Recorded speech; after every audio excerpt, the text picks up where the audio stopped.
The committee will come to order. I want to first off thank each of our witnesses for being here today and for your service to our nation each and every day. You have extremely challenging jobs to ensure that government is working effectively and efficiently for the American people. I look forward to hearing from each of you on how this committee can ensure the independence and the integrity of inspectors general as you continue this work. As current federal watchdogs, your perspective will be critical in helping us finalize legislation that will provide you and your colleagues with protections to strengthen independent oversight of the government's effectiveness. This legislation is, quite frankly, long overdue. For decades, inspectors general have acted as independent, nonpartisan watchdogs tasked with helping Congress prevent and uncover fraud, waste, and abuse in the federal government and ensure taxpayer dollars are being used appropriately.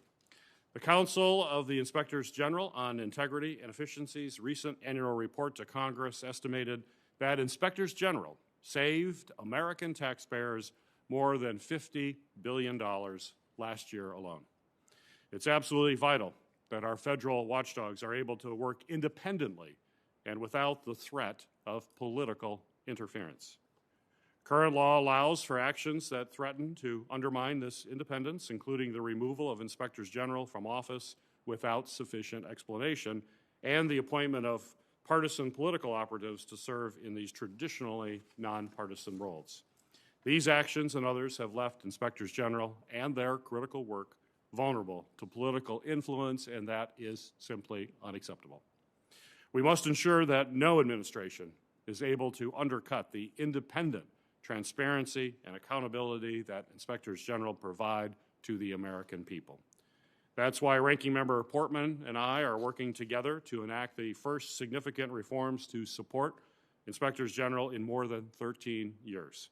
I'm proud our bipartisan, bicameral effort enjoys broad support from our colleagues in numerous good government groups. I'm grateful to Senators Grassley and Hessen, as well as House Oversight Chairwoman Maloney, for helping us create these reforms, which will require a more detailed explanation from the President before removing an Inspector General. Ensure that acting Inspectors General are selected from a pool of senior-level employees within the watchdog community, and provide federal watchdogs the authority to subpoena the testimony of contractors and former federal officials. Through these common sense solutions, this committee has the opportunity to consider and advance historic, meaningful reforms that strengthen our democracy and promote independent oversight, a goal that I know we all share. I look forward to discussing how we can best protect our inspectors general and swiftly pass these urgently needed reforms. My ranking member is en route. He'll be here shortly, so I will swear in the witnesses now. It is the practice of this committee to swear in witnesses, so if you will each rise and raise your right hand. Do you swear the testimony you will give before this committee will be the truth, the whole truth, and nothing but the truth, so help you God? You may be seated. Our first witness, Alison Lerner, is the Inspector General of the National Science Foundation and Chair of the Council of the Inspectors General on Integrity and Deficiency. In her role, she recommends policies and leads efforts to prevent and detect fraud, waste, and abuse, improves the integrity of the National Science Foundation programs and operations, and investigates allegations of misconduct in science. Ms. Lerner has 30 years of federal experience, initially starting her career in the Office of Inspector General of Commerce as Assistant Counsel. In 2011, she was designated by President Obama as a member of the Government Accountability and Transparency Board. Welcome, Ms. Lerner, but before we hear your opening comments, I'd like to recognize Ranking Member Portman for his opening comments. Great. Thank you, Mr. Chairman, and I appreciate your indulgence, and thank you for convening this hearing today. Inspectors General are essential to good government. I think everybody understands and agrees with that. Congress has a responsibility, of course, to conduct oversight of the executive branch, and that responsibility would be far more difficult without inspectors general. They're inside the agencies. They oversee. They have unique expertise in their agency's programs and budgets, and I really think they're Congress's first line of defense against waste, fraud, and abuse at those agencies. According to the Council of Inspectors General on Integrity and Efficiency, or CIGI, and we'll hear from CIGI today, in fiscal year 2020 alone, IG's work resulted in potential savings totaling $53 billion. That's a lot of waste, fraud, and abuse. We ask IGs to undertake some of the most important and sensitive oversight work.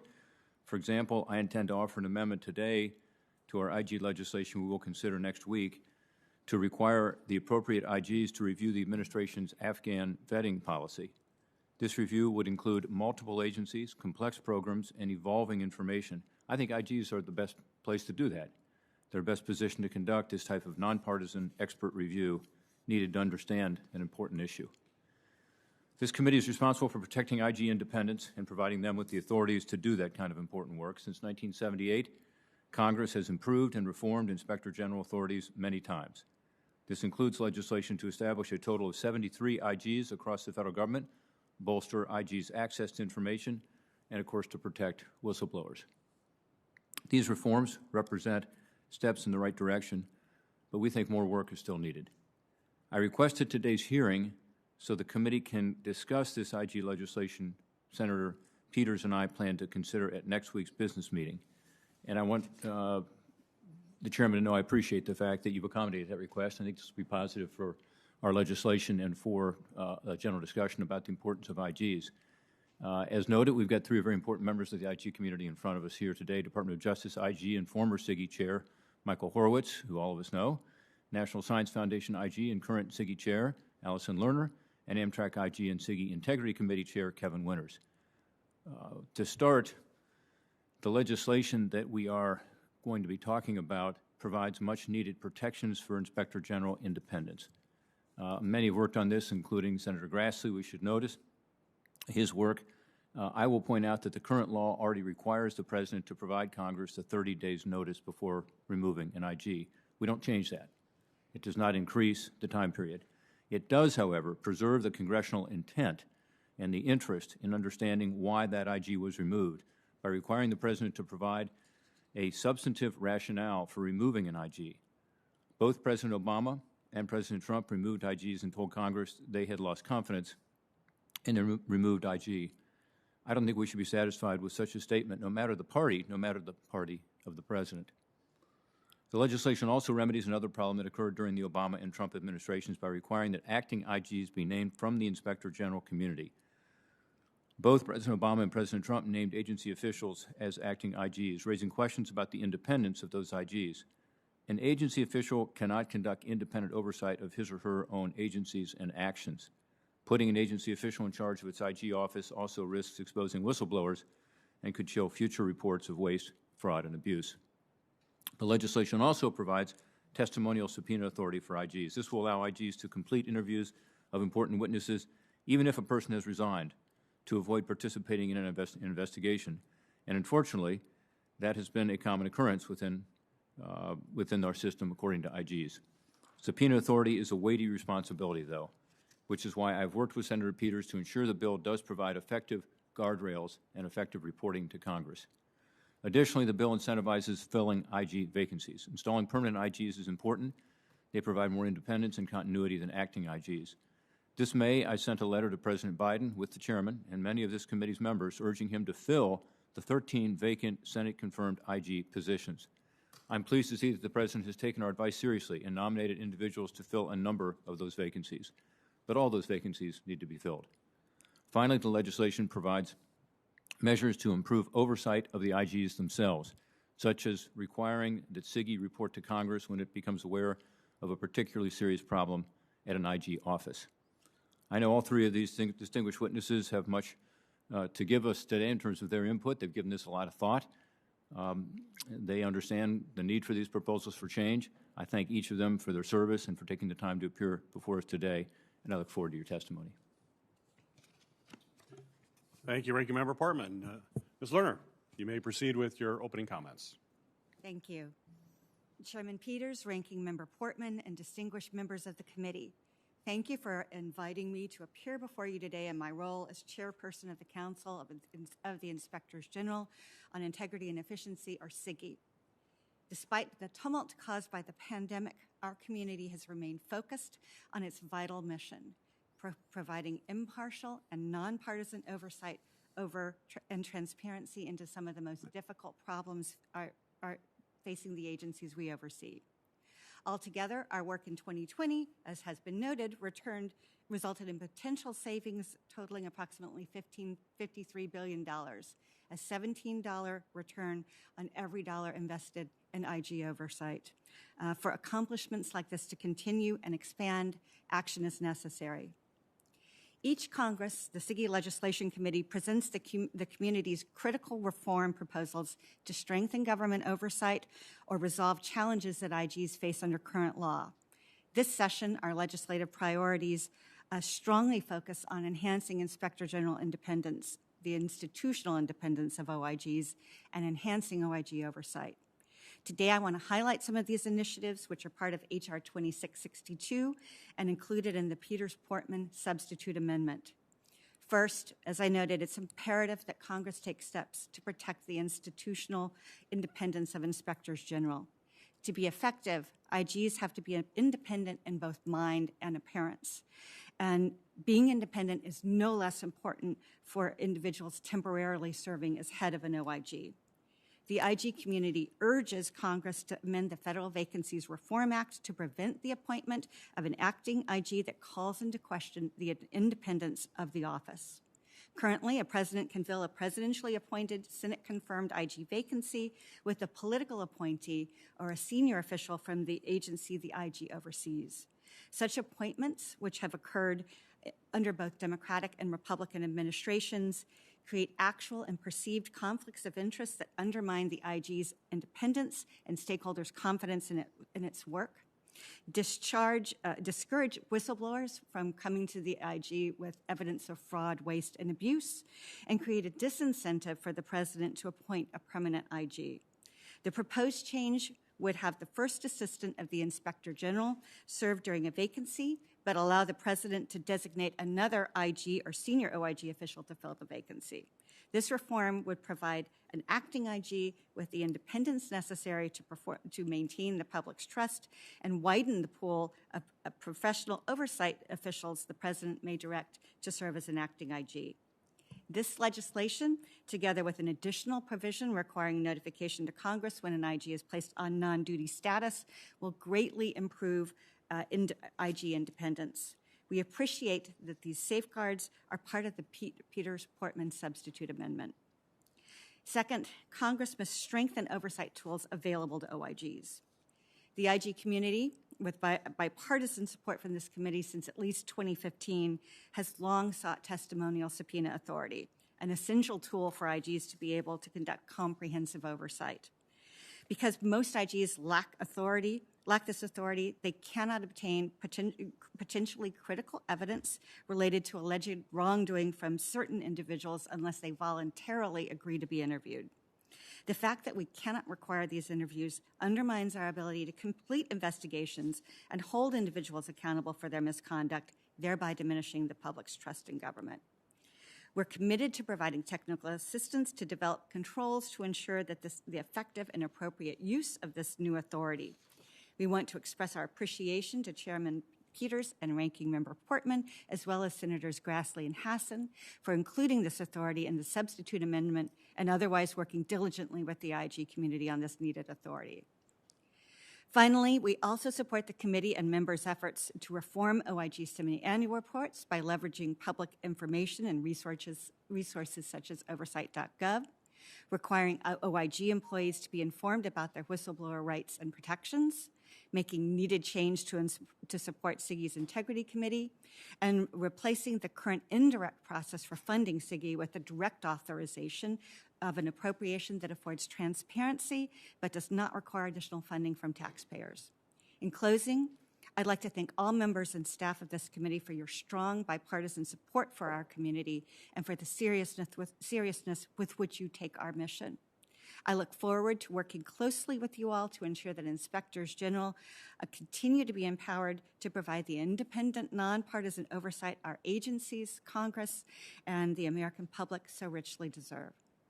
This concludes my statement, and I'm happy to answer any questions. Thank you, Ms. Lerner. Our next witness is Kevin Winters, Inspector General of the National Railroad Passenger Corporation and Integrity Committee Chair, Council of the Inspectors General on Integrity and Efficiency. Mr. Winters brings a wealth of experience, formerly serving as a senior executive with NASA's Office of Inspector General from 2005 through 2015. As NASA's Assistant Inspector General for Investigations, his staff of special agents, investigative auditors, and computer forensic examiners focused on allegations of fraud, waste, and abuse affecting NASA's programs. Mr. Winters also served in the United States Marine Corps, eventually retiring as a brigadier general. Subsequently, he held several domestic and overseas assignments, including duties as a prosecutor and defense counsel. Welcome, Mr. Winters, and thank you for your service. You may proceed with your opening remarks. Thank you, Mr. Chairman, ranking members. Thank you for the opportunity to testify about the important work of CIGI's Integrity Committee. As you mentioned, I currently serve as Amtrak's Inspector General, and I've been a member of the IG community for the past 15 years. And to include, as you said, service as NASA as the Assistant Inspector General for Investigations. In 2019, the then CIGI Chair, Michael Horowitz, appointed me to be an IC member. In 2020, the IC membership elected me to serve as a chairperson for a 2-year term. My testimony today will focus on 3 topics. First, an overview of the IC's mission and structure. IC is short for the Integrity Committee, by the way. Second, an insight into our workload, recognizing that we cannot discuss ongoing matters. And third, our challenges, which present opportunities for improvement. By law, IGs have daunting oversight responsibilities over agencies' programs and operations. Amtrak's, for example, includes a 24/7 nationwide rail service to 46 states and 3 Canadian provinces and employs 17,000 people. As their IG, Congress entrusted me with a tremendous oversight resources, such as powers to audit, to investigate, unfettered access to information, subpoena power, and law enforcement authority. These tremendous powers, by the way, are typical of IGs across the federal IG community. To check this tremendous power, Congress, in my view, wisely established the Integrity Committee to ensure that senior IG officials, currently about 468 of them, perform their duties with integrity and apply the same standards of conduct and accountability to themselves as they apply to the agencies that they audit and investigate. The IC's mission, therefore, is to receive, review, and refer for investigations allegations of wrongdoing made against an Inspector General or certain senior members of an IG's office. By statute, the Integrity Committee is composed of 6 members. 4 are serving IGs, 2 are presidentially appointed. The other 2 are from designated federal entities. There are 2 other voting members, a senior officials from the FBI and the director of the Office of Government Ethics or designee. And there is a small CIGI staff, primarily lawyers, to assist the Integrity Committee, and the Public Integrity section of the Department of Justice also serves as a legal advisor. This self-policing of the IG community is a solemn responsibility that requires the Integrity Committee to be vigilant, independent, objective, nonpartisan, and appropriately transparent to maintain the trust of our key stakeholders, which are the public, Congress, whistleblowers and witnesses, and those within our investigative jurisdiction. And while there's always room for improvement, the Integrity Committee and its support staff work diligently to uphold this serious responsibility. Fiscal year 2021 saw a dramatic jump in communications to the Integrity Committee. In 2020, for example, we received 1,152. This year, 3,917. We also saw an increase in complexity and severity of the incoming complaints. We met 19 times in FY 2021, opened 65 cases for review, which involved 30 different agencies. We completed 3 investigations, which were submitted then to appropriate for appropriate action to appointing authorities in relevant congressional committees. We also initiated 4 investigations. As of this hearing, the IC has 9 investigations pending completion. As someone who has spent my professional life in service to our country, both in peace and war, I recognize how fortunate we are to have a system of government built on adherence to the rule of law and with checks and balances, which includes independent inspectors general who help ensure the effectiveness of their agencies. I support H.R. 2662. I am thankful for your interest in the efforts of the Integrity Committee to serve as a credible and trusted check on the tremendous powers entrusted to senior members of the IG community. And I look forward to your questions, recognizing, of course, that we cannot discuss ongoing and open matters. Thank you. Thank you, Mr. Winters. Our final witness is Michael Horowitz, Inspector General for the Department of Justice. In his role, Mr. Horowitz oversees a nationwide workforce of more than 500 special agents, auditors, inspectors, attorneys, and support staff whose mission is to detect and deter waste, fraud, and abuse. He also serves as the chair of the Council of the Inspectors General on Integrity and Efficiency, SIGI, an organization comprised of all 75 federal inspector generals. Since the start of the pandemic, he has simultaneously led the Pandemic Response Accountability Committee, a committee of 22 federal inspectors general that oversees the federal pandemic-related emergency spending. Mr. Horowitz, good to see you again. You may proceed with your opening. Thank you, Chairman Peters. Good to be here again, and thank you, Ranking Member Portman and members of the committee. Each year, as was noted, independent oversight work by IGs results in billions of dollars in recoveries and savings for the taxpayers. The bipartisan Inspector General Independence and Empowerment Act of 2021 will allow the IG community to build on that success and further protect the public we serve from waste, fraud, abuse, and mismanagement. I want to address 2 provisions that are particularly important to my office at the DOJ. Expanding my office's jurisdiction to include professional misconduct by DOJ attorneys, and providing IGs with testimonial subpoena authority.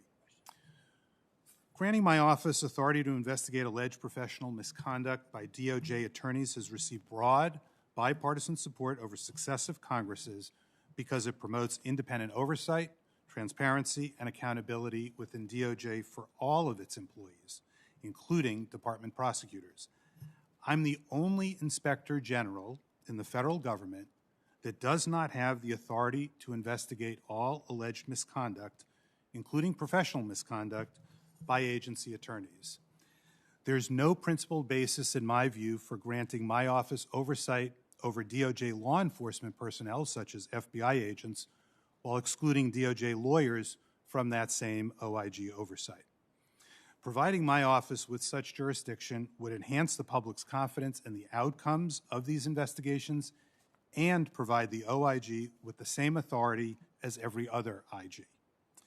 The importance of a statutorily independent office within DOJ to oversee allegations of misconduct by DOJ lawyers was even recognized recently by the National Association of Assistant U.S. Attorneys in a recent opinion piece.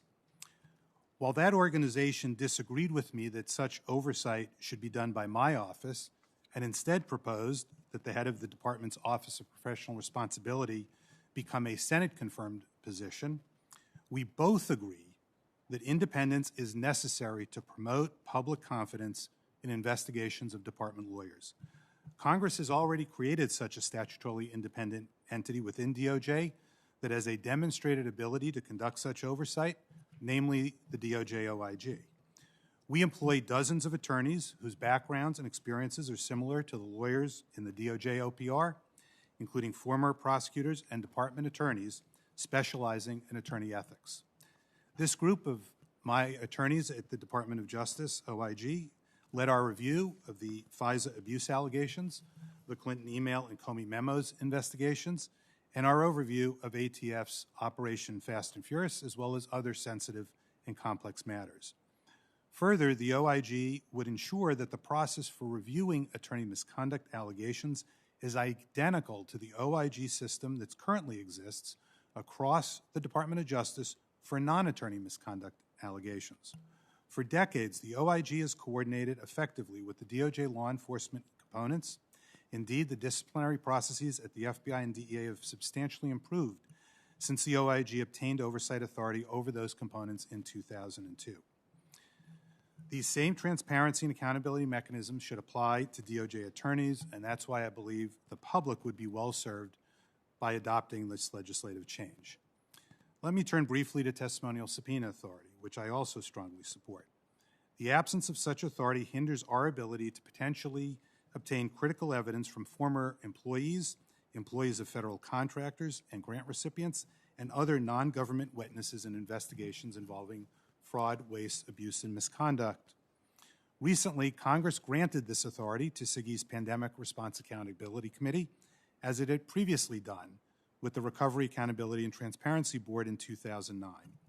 Further, the DoD IG was granted this authority by Congress in 2009, and it has used it appropriately and sparingly. My office has numerous examples in high-profile and not-so-high-profile investigations and reviews where the lack of such authority has undermined our oversight efforts. For example, in our recent review of the FBI's handling of the Nassar investigation, the USA Gymnastics former president refused a voluntary follow-up interview with my office after we had learned additional information about an alleged potential conflict of interest involving a former FBI special agent in charge. This inability in numerous cases to hold accountable former officials for serious misconduct diminishes the public's trust in the government and harms the taxpayers. Importantly, your legislation includes several appropriate and important safeguards which I fully support, including allowing the Attorney General an opportunity to object to the issuance of a subpoena and an IG panel to oversee the issuance of such subpoenas. I hope the committee moves this legislation forward. In conclusion, thank you for your leadership and this committee's leadership in supporting our independent oversight efforts, and I look forward to the committee's questions. Thank you, Mr. Horowitz. The Inspector General independence clearly is vital to our democracy, and Congress must take every effort to ensure your independence is not undermined. That includes providing oversight when an IG is removed from office. Legislation that we're working on with Ranking Member Portman includes an enhanced 30-day notification requirement for the President to provide a detailed reason for removing an IG, which gives Congress the time to deliberate whether the removal is appropriate and warranted. Ms. Lerner, I know you mentioned this in your opening comments. If you'd like to elaborate, we'd love to hear, and then I'd love to hear from the other two witnesses on your thoughts on this requirement. Ms. Lerner? Thank you. We appreciate the proposed amendment and the greater clarity that would come from a more in-depth statement than the simple fact that a president has lost confidence in an IG. As you note, that gives Congress in particular greater insight and makes it much more likely that they'll be able to conduct appropriate oversight. We hope that it will also prevent situations where IGs are removed for purely political reasons when it is clear that the president has to articulate a legitimate reason for that removal. And this also bolsters, we believe, these reporting requirements, the notice requirements that already exist that relate to removing an Inspector General. I'll turn over. Thank you. Mr. Winters, your thoughts? I agree with Ms. Lerner's assessment. Mr. Horowitz? Mr. Chairman, the enhanced requirement, because IG positions are different, the need for independence allows Congress to better understand the reasons for the removal, but most importantly, frankly, allows the public to understand the reasons for the removal. We're there to protect the public and the public fisc and the taxpayers, and so they should know the real reason and the actual reason why an IG was removed. Thank you. I'm going to start this next question for Mr. Winters, but I want to hear from our other two witnesses as well. Under current federal vacancy law, nothing prevents the president from appointing an acting IG who isn't qualified or who has a conflict of interest. In the event of a vacancy, why is it important to limit who can serve as an acting IG to individuals who already serve in the IG community? Mr. Winters? Yeah, from my perspective, it gets down to independence and competence in doing federal oversight work.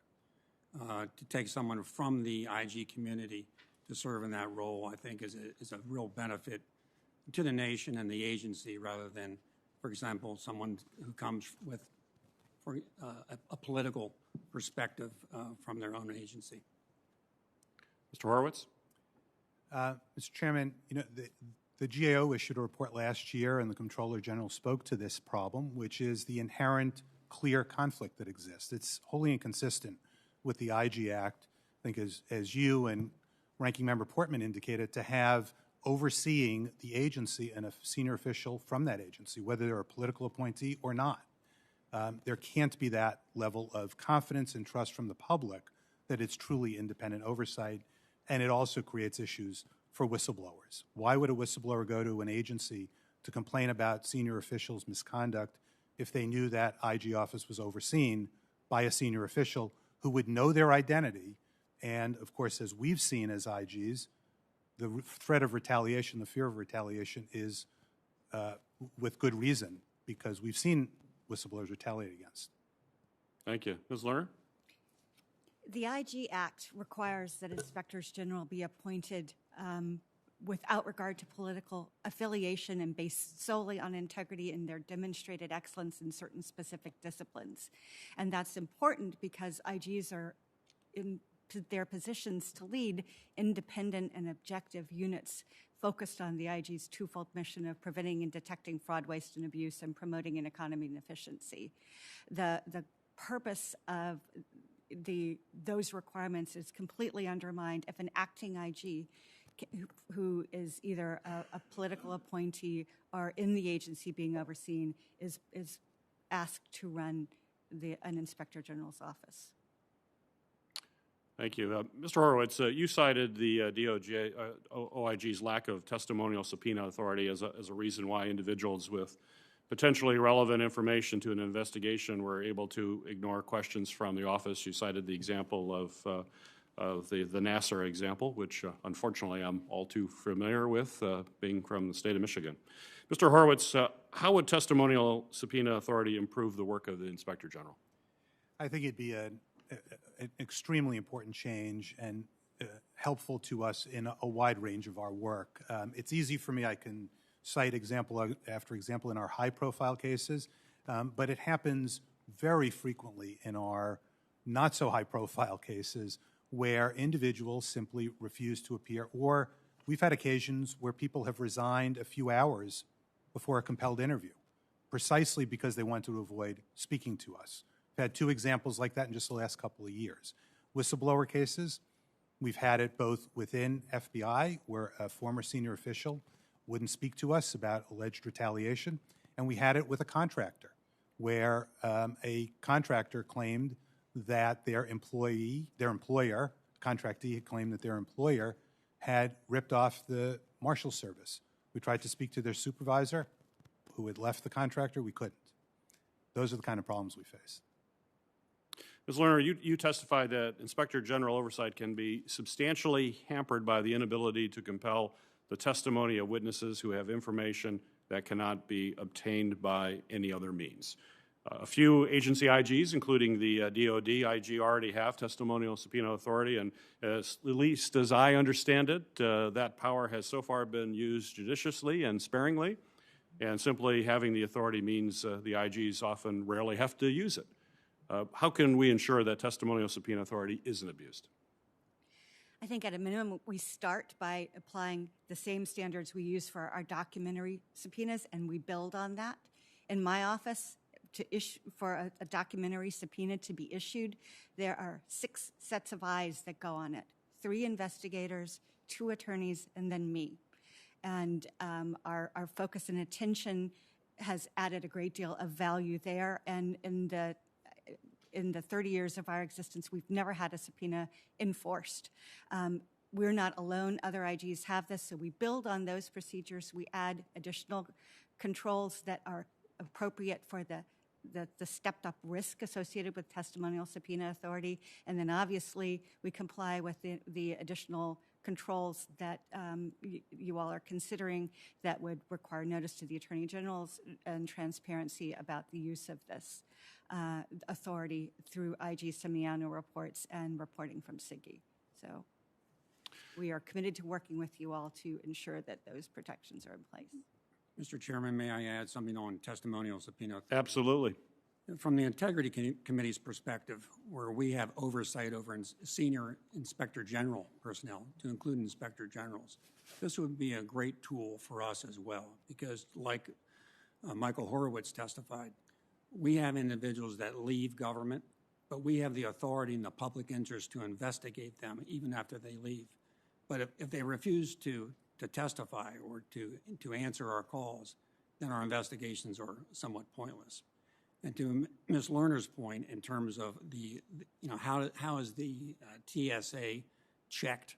The Integrity Committee serves as a check on abuses of testimonial subpoena authority as well. Right. Thank you. We're in the midst of votes, is why you're seeing members come and go. So I need to devote myself. I will turn the chair gavel over to Senator Hessen and recognize Ranking Member Portman for his questions. Great. Thank you, Mr. Chairman. First of all, thank you all for being here and for the testimony you've already provided. It's very, very helpful. The 30-day notice period and the provisions that we want to include within that so that there's some rationale that Congress and the American people can understand, really important. The testimonial subpoena, we put guardrails in place for a reason, because we think this is a power that could be abused. We want to make sure it's not. In that area, there is some discussion of putting a sunset on it. I understand if it's a sunset that is very short, that it would be hard for it to work operationally. It takes a while to get this process up and going. But what about a sunset of 4 or 5 or 6 years for the testimonial subpoenas? How would you feel about that? Anyone feel free to chime in. I'll start. Our strong preference, Congress always has the ability to revoke an authority that it's granted. Our concern with the sunset provision is that it's a blunt instrument. Our preference would be to have a requirement to have the use of these authorities reviewed by an independent entity like SIGI or GAO, and allow the results of that review to inform Congress's decision about whether to continue or to revoke this authority. But if a sunset date is necessary, and we understand that that's important for some members, we would ask that the period be long enough to enable us to have sufficient numbers of examples to make the case for the use of the authority. Since in many instances, the mere fact that a testimonial subpoena authority could be issued is enough to ensure an individual's compliance with an interview. So we would, we would prefer, a 10-year period before sunsetting, and then that's in no small part because of the amount of time that it's taken us to obtain this authority in the first place. Okay. It's taken us 10 years with congressional support to get this far, and we're worried that we could, with a hard and fast sunset, lose that authority and have great difficulty getting it reauthorized. Well, I do think it's important also the guardrails we've placed on it, and we'll have further discussions about that, because I think this is an important issue for us to try to resolve today as we go into markup in the next couple of weeks in this legislation. It's incredibly important that you all have independence. And, we rely on you to conduct some of the most sensitive and important investigations in government, because we believe you are uniquely qualified to be able to do it. I mentioned earlier you've got the expertise. You've also got the nonpartisanship, and IGs need to be beyond reproach. I'm going to ask a few questions about one such sensitive and important investigation by your office, Mr. Horowitz. And this is a sensitive topic, I know, but I think it's one that's important for us to talk about today as we have the leadership of the IG community before us. That's about the investigation of former FBI Deputy Director Andrew McCabe. Mr. McCabe, as you know, was fired for lacking candor under oath in 2018, shortly before his retirement. Late last week, DOJ reversed course, settling a lawsuit by Mr. McCabe to restore his employment as a voluntary separation and to restore his pension. Mr. Horowitz, could you briefly remind us of the findings of your report regarding Mr. McCabe? Certainly, Senator. The report concerned an investigation that actually the FBI had initially undertaken involving alleged leaks about information that was potentially damaging to Secretary Clinton during the 2016 presidential campaign. The FBI internal investigators developed information that they believed led them to believe that Deputy Director McCabe may have lied to them. They then referred the matter to us, given the position he held at the FBI. We assumed the investigation and concluded in a public report that remains on our website and the public can see that Mr. McCabe lied both under oath and not under oath on several occasions when he denied at various points certain key facts and information, including who was the source of the leak. Okay. It's my understanding that following that report, which sounds like it was a pretty definitive report, the top career official at the Department of Justice, as well as the career head of the Office of Professional Management or Professional Responsibility at DOJ, both recommended that Mr. McCabe be fired. Is that correct? That's certainly correct, I know, as to the FBI's Office of Professional Responsibility head, who, as you indicated, is a career employee and actually is a former prosecutor. They adjudicate, in the first instance, our findings, so our report goes to them. They decide whether they agree with us. They agreed with us on almost all, but actually not all, of our findings, so they made their own independent call that, in fact, he lied on multiple occasions, but they didn't fully find everything we found. They then sent it to, because of Deputy Director McCabe's position, there's a different process for him. It went to the Attorney General for review, then Attorney General Sessions. And my understanding is, and this I don't have complete insight to, but my understanding is that the Attorney General asked a career official in the Office of the Deputy Attorney General to handle the review, and that person recommended removal as well. So the senior career person agreed with your finding that the removal was appropriate. That's my understanding. Should be a firing. Is that consistent with how the Department of Justice and the Office of Professional Responsibility has handled these sorts of cases in the past? That's my understanding as well. Okay. And was your report influenced by President Trump or anyone in the Trump administration, any political considerations? Absolutely none. And did the settlement change any of the findings in your report? It did not. We actually were not sued by Mr. McCabe. The lawsuit, so we were not a party to the settlement. Our findings remain on our website. We stand by our findings. The public can read them.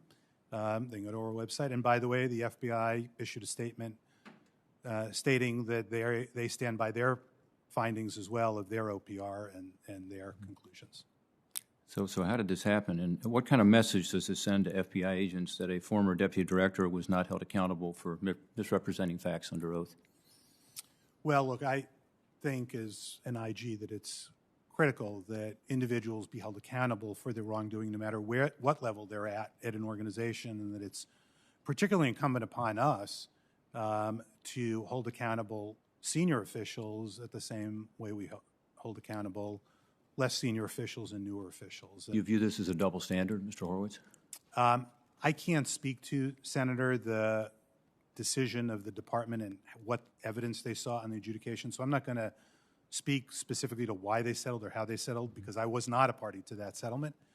But it's very important, and this is why I think the FBI issued their statement as well. It's very important for employees to understand that we will hold them at the OIG accountable regardless of their position or standing. Mr. Horowitz, you were appointed by President Obama. Is that correct? That's correct. How important is your independence as an IG to your ability to make comments like the ones you just made today? It's central to what we do. You know, we can't, in other countries, people in my position can't do that for fear of being fired, removed, or frankly, even things worse happening. I have an opportunity to meet as SIGI chair, or had an opportunity to meet as SIGI chair, with delegations from foreign countries. And it struck me how many times those officials wanted to know what we did and how we did it, because in their countries, they might get killed if they did the same kind of work we do. Well, this just goes, my time has expired, but it goes to the importance of the testimony you all are providing today, the legislation we're considering, and the interest in maintaining the independence of the IGs in our system of government. Thank you. Thank you, Senator Portman. Senator Carper, are you available? I see you pulling up your chair. Senator Carper is joining us virtually.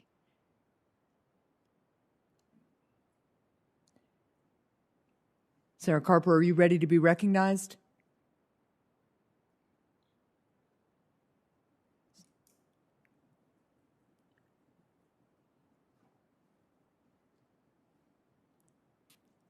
I think he's coming. Senator Carper, you're recognized for your questions if you're ready. Am ready. But I asked a question that, first question pertains to our legislation that Senator Braun and I introduced called the Keep the Watchdogs Running Act. Isn't that pretty good? That's a good title, isn't it? But the legislation would give the offices of the Inspector General authority to continue oversight of agency operations in the event of a government shutdown. To the extent that certain agencies continue to operate. The idea is we have a government shutdown. Somewhere down the line, there's going to be some agencies that won't shut down, will continue to operate, and we want to make sure that the Inspector Generals keep operating too, to keep an eye on things there. Mr. Horowitz, nice to see you again. Ms. Lerner, Mr. Winters, can each of you take a moment to discuss the importance, please, of ensuring that essential oversight work continues even during a government shutdown? As much as we hope we never have another one, we probably will. So that's my question, and it pertains to our legislation, bipartisan legislation that Senator Braun and I have introduced. Go ahead. Mr. Horowitz, why don't you go first? Thank you, Senator, and happy to do so. And I agree with you completely about the importance of keeping running while even in the event of a government shutdown. We've been appreciative of the fact that our appropriators on the CGS subcommittee have given us authority to carry over up to $4 million in funding, and that in part would helps us continue running if there is a government shutdown. But of course, it's a very limited period of time that it would allow us to continue operations.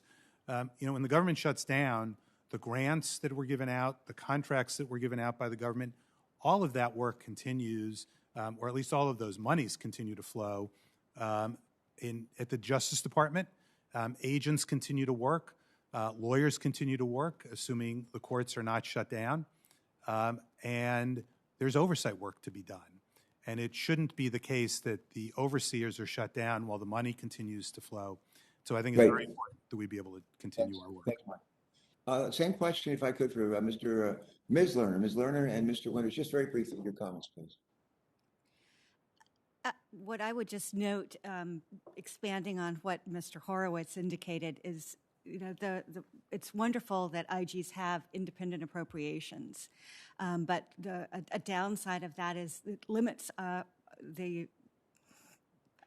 ability to continue working in a shutdown situation. Like him, I'm lucky enough to have some carryover funding, and that could enable me to keep my folks working for about a week. But my agency, with its many different appropriations, has much greater flexibility and latitude to keep staff working potentially, and we would not be able to oversee them. And I know we are not alone at NSF-OIG in that situation. So this authority would be of value, not just to us, but to the whole IG community in situations where we face a government shutdown. Thanks, Ms. Lerner. And just very briefly, from Amtrak's perspective, the trains continue to run during a government shutdown. And as you've seen in the newspapers, this is a very important national function to run a railroad, but there's safety considerations at bay. So to shut down an office of Inspector General while the trains are running is inconsistent, in my view, with good government. Yeah, great point. Great point. Thank you, sir. As a frequent rider of Amtrak, I say that. To be a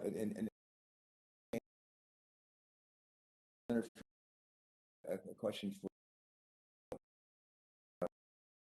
for Ms. Winters with you on this.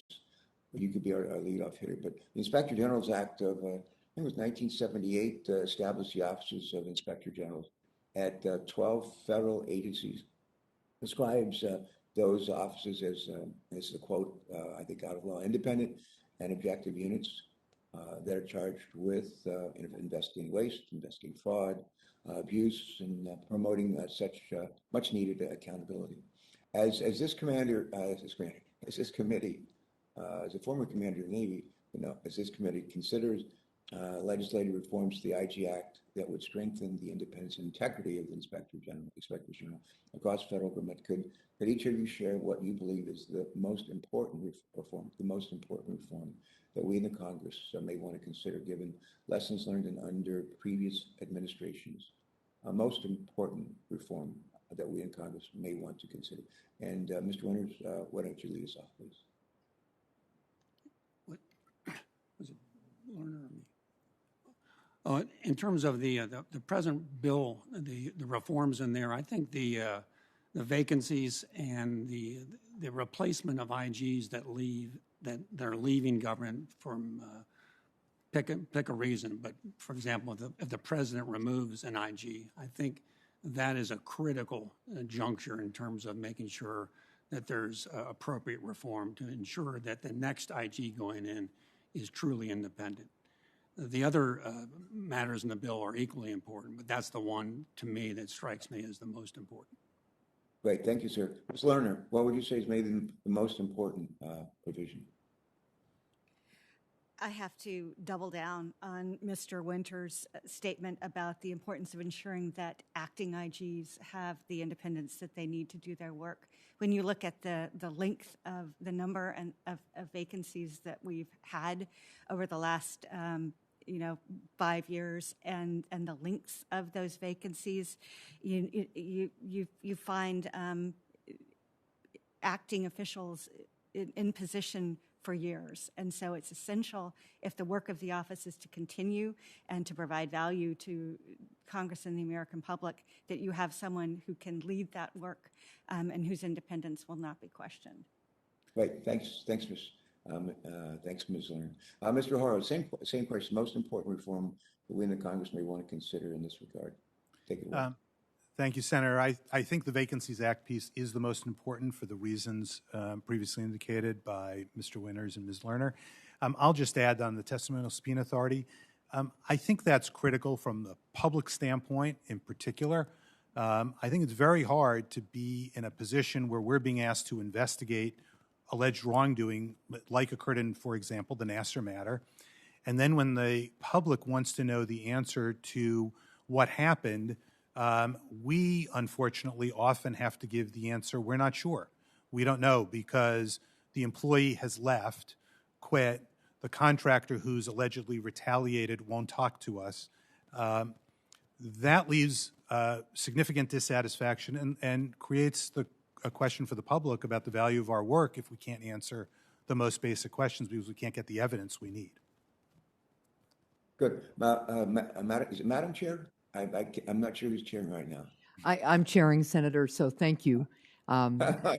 Can I just, I have one short question, but I'd just like to ask them to answer it on the record, but I'd like, if I could, to take 20 seconds to just. All right, take 20 seconds and then we'll move on. According to the Council of Inspectors General on Integrity and Efficiency, 14 Inspector General positions remain vacant. 14 of these President Biden has nominated 8. Could each of you please, for the record, take some time to discuss ways to incentivize well-qualified individuals to consider serving as IGs? Additionally, what do you believe are the essential characteristics of an effective Inspector General? For the record, please. Thank you all. Thanks for all that each of you do.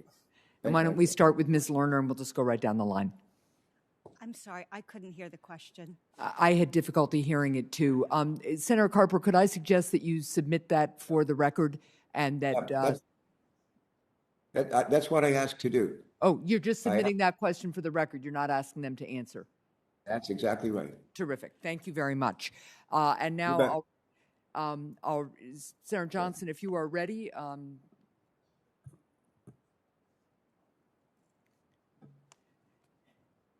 Senator Johnson, if you're ready, I'll recognize you for your round of questions. Thank you. I appreciate that. Welcome, everyone. Thanks for your service.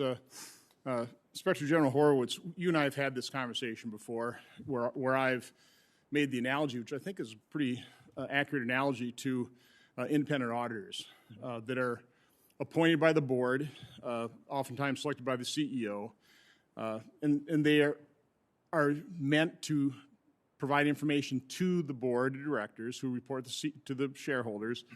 You know, is everything on the up and up in the corporation? So, you know, I kind of look at Inspector Generals the exact same way. And when I hear independent, you know, I'm just asking the question: independent of who? Who should Inspector Generals be independent of? So, yeah, and we've had this discussion, and I appreciate it. And as you know from our discussion, I've, in private practice, represented and worked with audit committees and independent auditors. And I think the answer on that is independent of the agency leadership from being able to take personnel action against them. That's the system Congress set up. And now I'm going to talk about presidentially appointed, Senate-confirmed IGs, like in my position. The setup that Congress created was to allow me to operate without fear that the agency leadership can respond in a personnel action against me. I can, of course, be removed at will by the president, and that's entirely appropriate, and none of this legislation changes that. Okay, so again, it's independent of the agencies, Right. but Inspector Generals report to the president. They serve at his pleasure, correct? That's correct. Unfortunately, over the years, and I've experienced this firsthand as chairman of this committee, trying to undertake investigations, issuing subpoenas, for example, to the FBI, they were largely ignored, slow-walked. You know, congressional oversight has been dramatically weakened because we have no enforcement mechanisms. So it seems like we've outsourced our oversight, the people's oversight, the people's direct oversight into these agencies to Inspector Generals. And I am concerned that Inspector Generals, when they take a look at that independent moniker, they're thinking that's independent of everybody. The President of the United States is held accountable to the voters. If he dismisses an Inspector General, the voters will hold the President accountable. So I am concerned about the thrust of, you know, all the requirements imposed by Congress. Again, we've relied on Inspector Generals, and I appreciate the work. I've also worked with Inspector Generals who tried to, that were corrupt and had to leave. Okay, and I think you know, our other witnesses are aware of that as well. The inspections they're having to do on Inspector Generals. So I think this is important to keep in mind, that it's the Inspector Generals report to the President. They don't report to Congress. We use them, but my solution would be to beef up, reclaim congressional oversight power, which we have allowed to lapse, and we've outsourced that to Inspector General. Do you understand that assessment? Not agree or disagree, but do you understand where I'm coming from there? Well, look, I certainly understand the concern you outline about what the congressional oversight responsibilities are and how they've been executed. I'll just say, this legislation changes nothing about the president's ability to remove an IG. There is no for-cause provision here. There is none of that. And to your point, as SIGI chair, one of the things, and Alison has continued this, I know, as chair, I talk about this all the time with not only my folks at DOJ OIG, but with other IGs.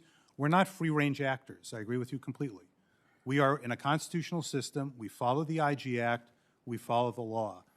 What I think the legislation does, though, particularly with the Vacancies Act, is it doesn't limit the president's ability to remove. The president can remove whomever the president wants. Just puts reporting requirements on them. It does, well, on the... So again, I've got some other issues. So, Okay. One example, I think a glaring example in terms of the weakening of congressional oversight is, for example, under a FOIA request, over 4,000 of Dr. Fauci's emails were provided to an outside group. Now, Congress is not subject to the redactions of that information that, again, they were forced to give to an outside group. We asked for those, 5 of us, on this committee, using a law that says the agency shall turn over this information. We were asking for new documents. We were just asking for the 4,000 pages unredacted. We haven't gotten them unredacted. We're getting them now in dribs and drab, you know, just little bits and pieces, you know, a couple pages at a time, in camera. I think that's wrong.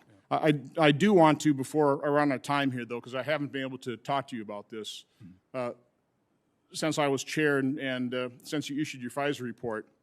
In your FISA report, you talked about how, and this was in the main body of the report, how Bill Priestap had told you, quote, that the FBI didn't have any indication whatsoever by May 2017 that Russians were running a disinformation campaign through the Steele election reporting. And that was in your FISA report, correct? Yeah, I don't have in front of me, but Okay. I trust your. It was. It took us months in a battle to unredact redacted footnotes that completely are contrary to that. And I don't want to take time to quote that, but that's in the public record, and you're aware of these footnotes. Yep. The question I have for you is, I see nothing in these footnotes that should have been classified or even subject to redaction. Why were those redacted?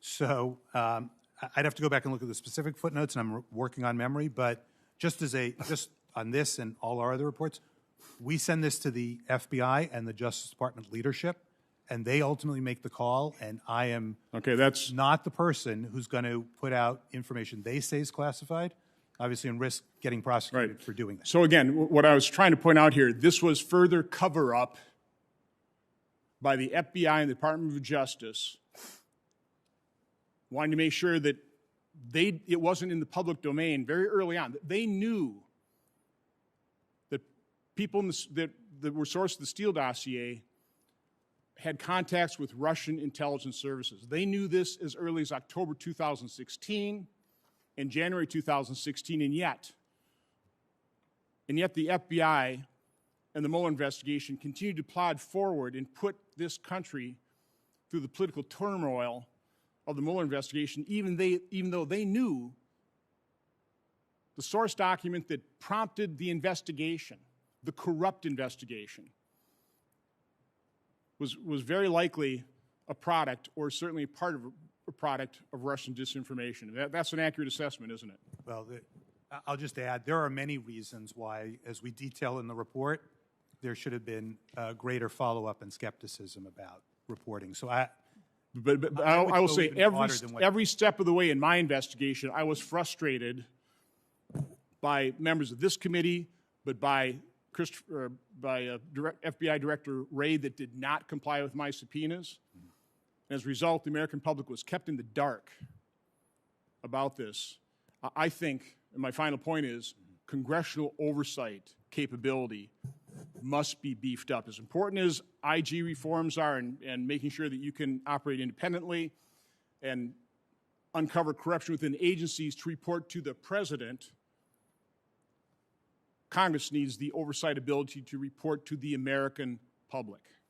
And Thank you, sir. And can I just Quickly, on please. the Senator's point, because I do think it's relevant to today's discussion as well, because as many of the members know who were here over the last 10 years, certainly in my first few years, and Senator Johnson chaired, I think, some of these hearings where we talked about my inability to get records. And at the time, just to be clear, one of the area that was off limits to me, supposedly, was FISA records back in the day, as you'll recall. The only reason that changed is because this committee, Senator Grassley, and the House moved the IG Empowerment Act legislation in 2016 that overturned the OLC opinion, the FBI's position, and gave us access to that. If we didn't have the access to the records, you wouldn't have even had our 600-page report about FISA, because I couldn't have done it. And that's why the reforms here are so important for us to be able to do. Thank you. Thank you, Mr. Horowitz. Senator Hassan, for your questions. Well, thank you, Mr. Chair. I want to thank you and the ranking member for holding this hearing. And I want to thank our witnesses not only for your testimony, but for your service as Inspectors General. It's obviously incredibly important, and I'm very, very grateful to you and your families for the service you provide. Your important work roots out waste, fraud, and abuse of taxpayer dollars and improves the delivery of critical services to the American people. I want to start with a question to you, Inspector General Lerner. And I'd really like to follow up on the need for the testimonial subpoena authority, because for more than 40 years, inspectors general have been able to issue subpoenas to compel the production of documents to advance their oversight work. Earlier this year, I introduced the Inspector General Testimonial Subpoena Authority Act with Senator Grassley to expand the subpoena authority and allow the IG community to also compel in-person testimony from witnesses who refuse to cooperate with IG investigations. And we've talked a little bit about that already this morning. But Inspector General Lerner, how do Inspectors General use the documentary subpoena authority, and how would having the testimonial subpoena authority build on the existing authority? First off, thank you very much for your and Senator Grassley's support for testimonial subpoena authority. In terms of how IGs use documentary subpoena authority, I think they've used it very successfully over the over 40 years that we've had that authority.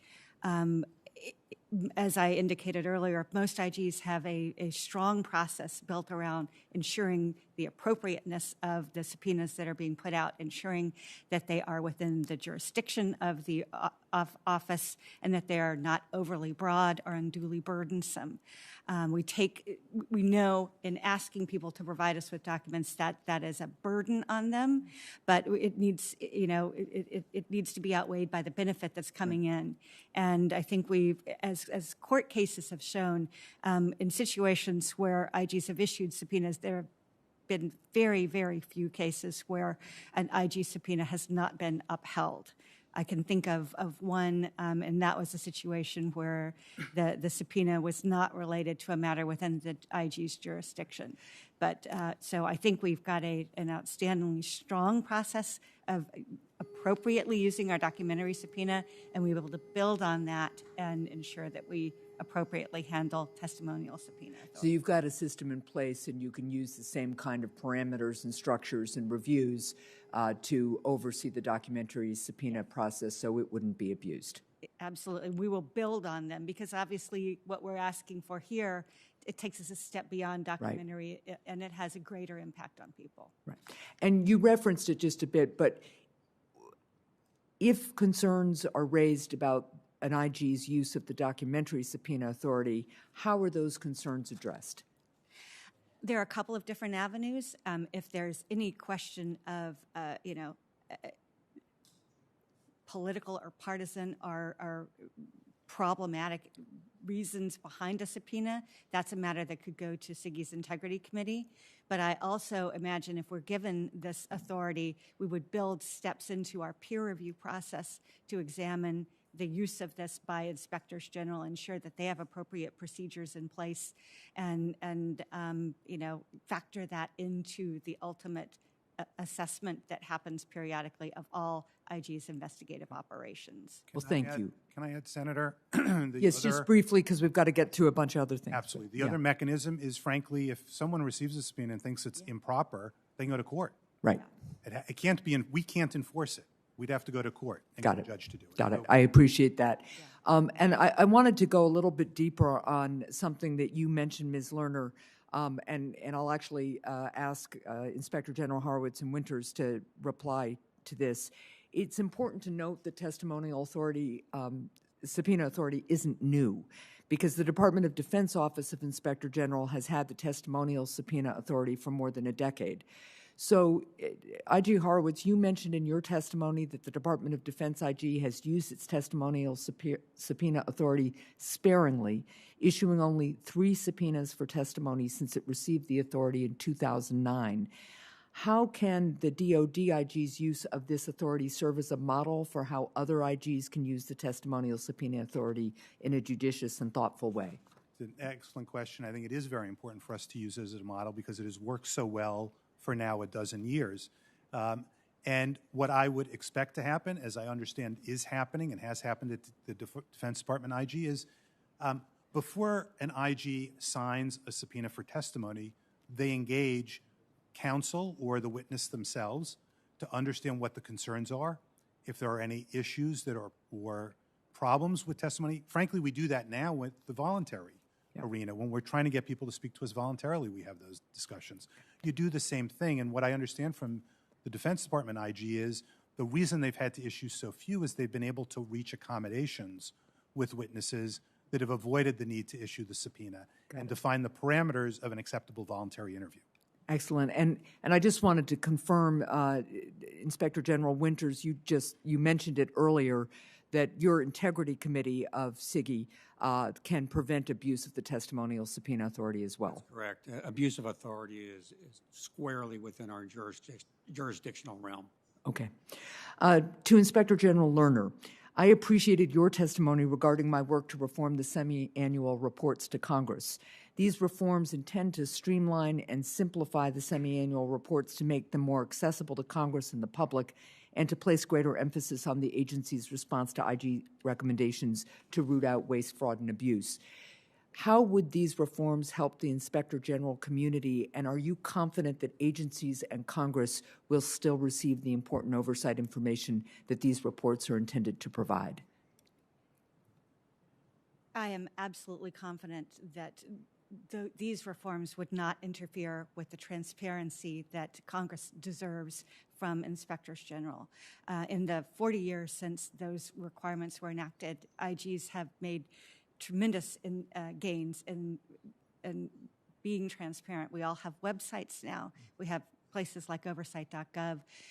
These reforms will allow us to more efficiently produce the semi-annual reports and leverage those existing resources.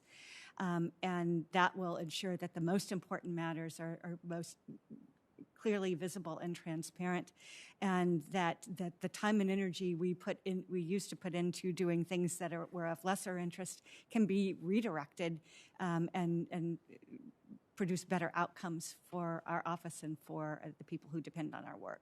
Well, thank you very much, and thank you, Mr. Chair, and again to all of the witnesses, thank you for your work. Thank you, Senator Hessen. Senator Langford, you're recognized for your question. Chairman, thank you. Thank you all for your work. It's vitally important. We very much appreciate the work and would encourage you to stay on it, continue to bring ideas and issues. The Inspectors General deals with waste, deals with fraud, makes recommendations, brings up ideas of greater efficiency. So Inspectors General that are actually leaning in to an agency, developing those relationships and proposing ideas helps us all. And helps the nation. There is an expectation of that work. And let me just be one of many to be able to say to you, lean in. We need you working well in that task line. I've got a whole litany of issues and questions that I want to be able to walk through and try to be able to address. We've talked through several things, but I would tell you what I hear most from people at home when they talk about inspectors general and different issues they see in government is, why does it seem like no one's held to account? Now, we all know that's not correct. There are some people held to account, but it becomes a very big deal when we see someone like Andrew McCabe, who you've already mentioned earlier, who you found, researched, walked through all the interviews, and found that he clearly lied, was fired by the Department of Justice, and then now has been added back in. His pension's now recovered. Back pay is being paid back to him. There's a real sense of, hey, there was an Inspector General report that came out saying this person lied, and there seems to be no consequence on it. So what we can do to be able to bring you testimonial subpoena authority and to be able to get at some of these things and to get recommendations is of great benefit to just restoring trust into government in the process. So I'm going to drill down on a couple of these. Mr. Horowitz, you've been through investigations before that cross jurisdiction. You walked through the issue of Glenn Simpson and Jonathan Winter.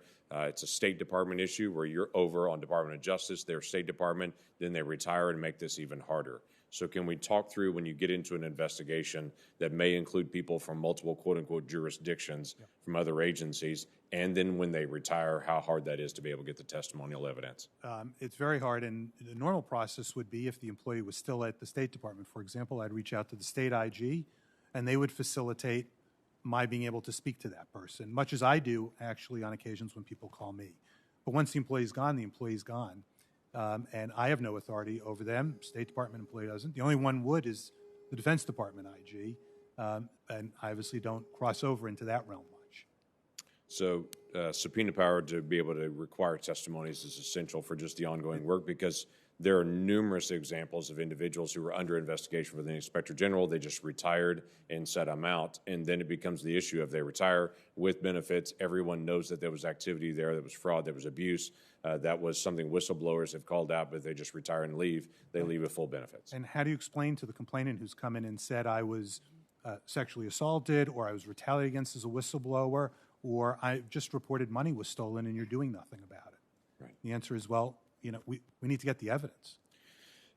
So we need to get that to you, clearly. There needs to be a balanced perspective on how that's handled. It was handled judiciously by the Department of Justice over the decade that they've had it. I believe that can work, but we've got to be able to find a way to be able to hold people to account in the process. Mr. Horowitz, again, for you, you did a very thorough examination on the Woods procedures in the FISA.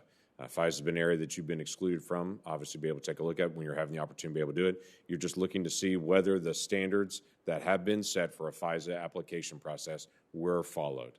That's a pretty straightforward issue. Best that I had when I pulled through this, you sampled 29 FISA applications and you found 400 instances of noncompliance with the Woods procedures. Then it got worse. You went through 7,000 FISA applications that have been authorized in the last 5 years. There were 179 which the Woods file, as was listed from your document, was missing, destroyed, or incomplete. I want to drill down on a couple of those things. Missing and incomplete is one thing. Destroyed is something totally different. That is a volitional act. Do you have evidence that some of these Woods procedures were destroyed? We have evidence that some of the files were destroyed. The problem was the FBI, even though they put in place this requirement of creating a Woods file, didn't give any guidance on what you should do with it afterwards. We had a situation where our investigators, lawyers went in and found a stack of documents in a corner, and that was we were told was what comprised the Woods file. So you can't have a effective procedure to try and make sure that FISA is scrupulously accurate through a Woods procedure and then not ensure the Woods procedures are being followed. Right. You made 10 recommendations to the FBI. The 5 of them they've responded to. 5 of them, best of our understanding, they have not. Do you have an update from them that they're following through on those recommendations? They have told us they are following through on them, and through our regular process, in 60 days to 90 days, they will owe us a report, and we will continue to update that. We've been doing this, by the way, in some of our other national security reports with the FBI for years and years because we continue to follow up. That's what it means to have independent oversight. We close them, not the agency. Right. Mr. Winters, I want to be able to drill down on something here. The allegations that come to anyone, to the Inspector General, from a whistleblower, whoever it may be, sometimes they're factual, sometimes they are not. Sometimes it is harassment from an employee that has found an effective way to be able to harass individuals and to keep them tied up into investigations. So the Inspector General has a process for determining whether an allegation has merit at the beginning. I call it like a little mini grand jury. You can call it what you want to at that point, but you've got to be able to make a decision to have merit. Can you walk me through that process? Because sometimes this is a legitimate investigation, sometimes it's harassment. How do you evaluate this, and what do you pass on to other Inspector Generals? Senator. And every Inspector General faces that, and also the Integrity Committee as well, in terms of Correct. The weaponization of complaints. And but we have a process for it, and particularly in the pandemic, we have a lot of complaints coming in. So there's a sifting, and when we look at basically, is this a valid complaint that alleges some form of wrongdoing that's actionable? And from the Integrity Committee's perspective, whether or not there's a person that's covered, that's basically a senior level person.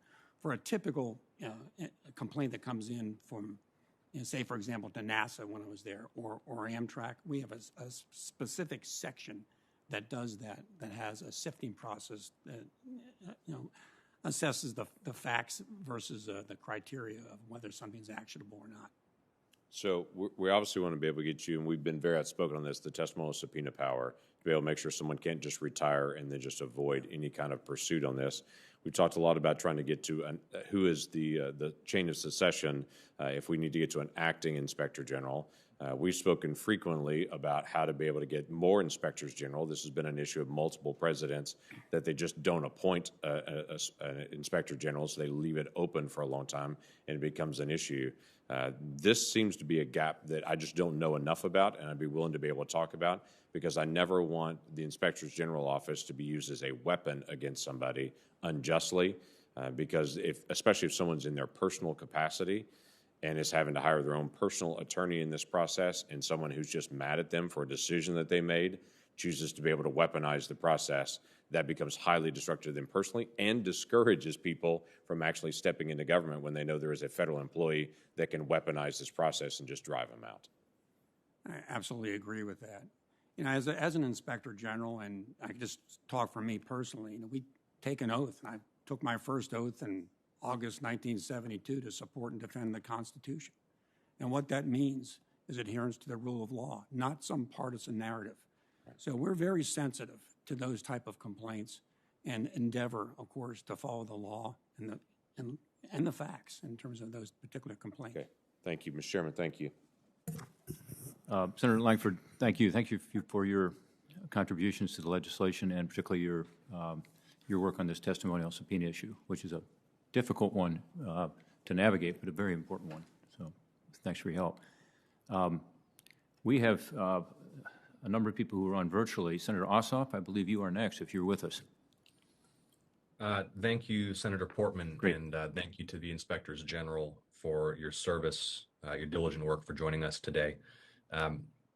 Appreciate this discussion of the legislation pending before the committee. I also want to drill down on a couple of specific issues within your respective areas of responsibility that you've identified as possible targets for reform legislation or change of practice in the executive branch. Mr. Horowitz, thank you for your collaboration and communication with my office as we've developed bipartisan legislation to reform the security camera systems in Bureau of Prisons facilities. I'd note that that legislation passed the Senate last night.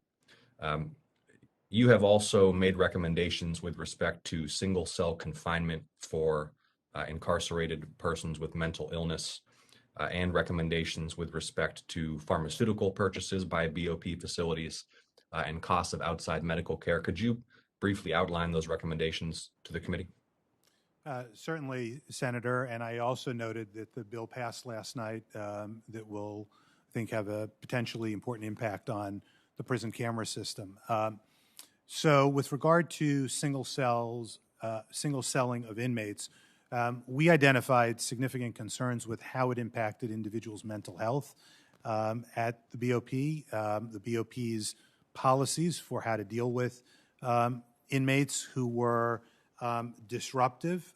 This is what it involved. It involved individuals who were disruptive and who the BOP put in special housing units and in some instances single-celled them.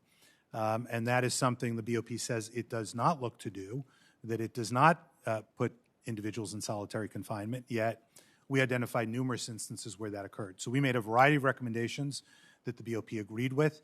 As I sit here today, Senator, I don't know the status of those, but I can certainly follow up with you on that. On the pharmaceutical side and the cost side, we've issued a number of reports identifying how the BOP has not taken the steps it could take to reduce some of its costs so that it could save money in various areas that it's spending, particularly on the pharmaceutical side. And so, for instance, what we found is that there are 4 agencies that receive what's called the Big Four pricing, which is favorable pricing on pharmaceuticals, but that the BOP, even though it has one of the largest healthcare systems, if you will, because it has to take care of the 150,000 or so federal inmates, doesn't get that preferred pricing. And so we also made the recommendation to the department that it consider coming to Congress to seek legislation to also be able to obtain that favorable pricing,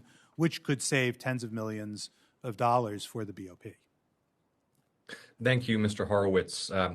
There's been some discussion at today's hearing about testimonial subpoena power and the ability to compel testimony from personnel who retire amidst or in advance of an investigation. Could you also comment, Mr. Horowitz, on some of the other issues related to retirement of federal personnel amidst investigation, how that can interrupt or terminate the investigative process, and the implications for their personnel records when they may seek employment once again in the same or another federal agency? Absolutely, Senator. It's an issue that we've been very concerned about for years. In fact, we issued a report about this about 3 weeks ago concerning specifically how the FBI was handling adjudications of employees who had retired or resigned during the course of the investigations. So the way the process goes is we investigate, or the FBI investigates misconduct. It completes its work and sends it to the FBI's Office of Professional Responsibility for adjudication. which is to determine what penalty or discipline to impose. And what we found is that the FBI regularly, with limited exception, closes its adjudication if an employee resigns or retires. And we found in 2017 and 2018 that that occurred in more than 10% of the cases.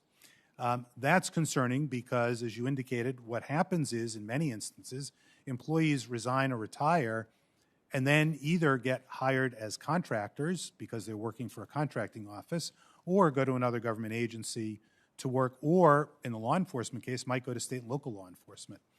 And so it's important that the FBI and other Justice Department agencies, and frankly across the entire federal government, that when individuals leave who have engaged in wrongdoing or misconduct, that those matters get adjudicated and that the findings be included in their personnel files. And I'll add, it also is important in the case where the individuals are found not to have committed misconduct because, by the way, in those more than 10% of the cases I mentioned, in some of them, the OIG had actually found that the individual didn't engage in the misconduct, yet they weren't cleared because, formally and fully cleared, because the matter wasn't adjudicated. Thank you, Mr. Horowitz. Mr. Winters, the bipartisan infrastructure legislation that passed the Senate earlier this year included some significant investment in passenger rail.